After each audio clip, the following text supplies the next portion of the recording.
अस्सलाम वालेकुम। मैं हूँ Sania. Welcome to my channel learn chemistry with concept. तो आज का हमारा जो टॉपिक है वो है मॉलिक्यूल और आयन।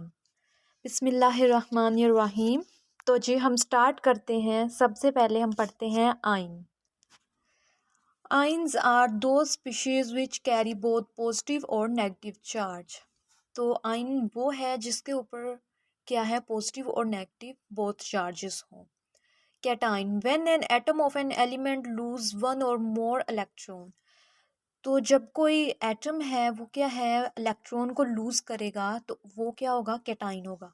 तो वो लूज करने की वजह से उसके ऊपर कौन सा चार्ज आ जाएगा, पॉजिटिव चार्ज आ जाएगा, एनाइन। जब कोई स्पीशी क्या है इलेक्ट्रॉन को गेन करेगा तो उसके ऊपर क्या है, नेगेटिव चार्ज आ जाएगा। तो इस एग्जांपल में एन ए के बैलेंस शेल में एक इलेक्ट्रॉन है तो उसने वो इलेक्ट्रॉन लूज कर दिया है तो उसके ऊपर प्लस चार्ज आ गया।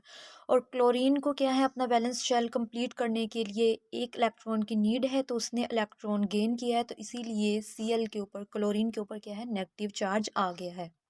You can also watch this balance electron sharing. तो जी ये है कैटायन की equation, A after reaction A plus plus E minus. तो एटम है उसने इलेक्ट्रॉन लूज किया है और उसके ऊपर क्या है, प्लस चार्ज आ गया है।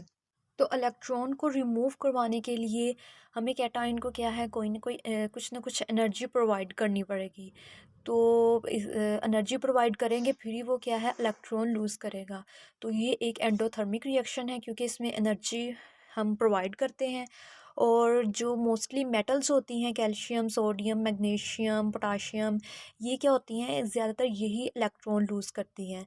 और जो कैटाइन होता है उसके ऊपर +1 +2 या +3 चार्ज होता है। यानी वो जितने इलेक्ट्रॉन्स लूज़ करेगा वो क्या होगा, उसका चार्ज होगा। अगर वो एक इलेक्ट्रॉन लूज़ कर रहा है तो उसका एक चार्ज होगा, दो इलेक्ट्रॉन लूज़ कर रहा है तो उसके ऊपर दो चार्ज होगा। नेक्स्ट है anion, B plus electron after reaction B minus. तो एटम ने इलेक्ट्रॉन गेन किया है तो उसके ऊपर क्या है, वो एनाइन बन गया है, उसके ऊपर नेगेटिव चार्ज आ गया है। तो इस रिएक्शन में एटम क्या है, एनर्जी रिलीज़ करता है। तो इसीलिए इलेक्ट्रॉन, जब हम उसको इलेक्ट्रॉन प्रोवाइड कर रहे होते हैं तो वो क्या होता है, एनर्जी को रिलीज़ करता है।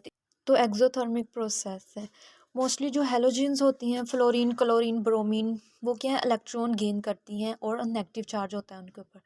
तो ये जो हेलोजेंस होती हैं इनको वन या मोर इलेक्ट्रॉन की नीड होती है वैलेंस शेल में। तो इसीलिए ये क्या है, इलेक्ट्रॉन गेन कर लेती हैं। लेकिन जो कैटाइन होते हैं उनके वैलेंस शेल में कम इलेक्ट्रॉन होते हैं।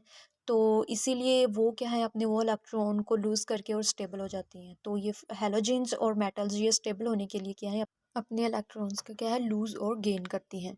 नेक्स्ट है हमारे पास molecular ion. When a molecule lose और gain an electron it forms molecular ion. तो जब कोई मोलिक्यूल क्या है, उसको वो इलेक्ट्रॉन को लूज और गेन करेगा तो वो मोलिकुलर आयन बन जाएगा। तो cationic molecular ions are more abundant than anionic molecular ion. तो जो ज़्यादातर है वो क्या है, कैटाइनिक मोलिकुलर आयन पाए जाते हैं। ये नेक्स्ट है मोलिक्यूल की एग्जांपल। तो समटाइम मॉलिक्यूल के अंदर ही इलेक्ट्रॉन्स क्या हैं, एटम क्या है, एक दूसरे को इलेक्ट्रॉन्स दे रहे होते हैं या ले रहे होते हैं।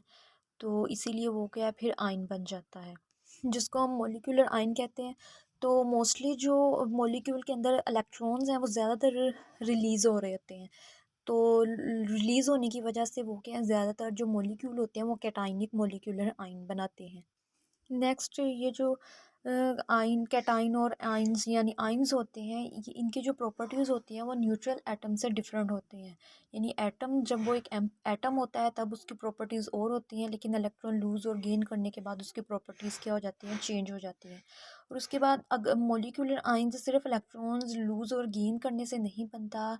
सम टाइम हम इसके ऊपर अगर हाई पासेज करें उसका, इलेक्ट्रॉन बीम का, और अल्फ़ा पार्टिकल्स इसके ऊपर फेंकें तो, या एक्सरे इसके ऊपर फेंकें इन गैस में, तो फिर क्या होता है, फिर भी वो अलग आयन्स को लूज़ या गेन करके वो क्या, मोलिकुलर आयन बना सकता है। तो ये था आज का हमारा टॉपिक आइन और मॉलिक्यूलर आइन। तो अगर आपको मेरी वीडियो पसंद आई हो तो मेरे चैनल को लाइक और सब्सक्राइब कीजिएगा। जज़ाकल्लाह।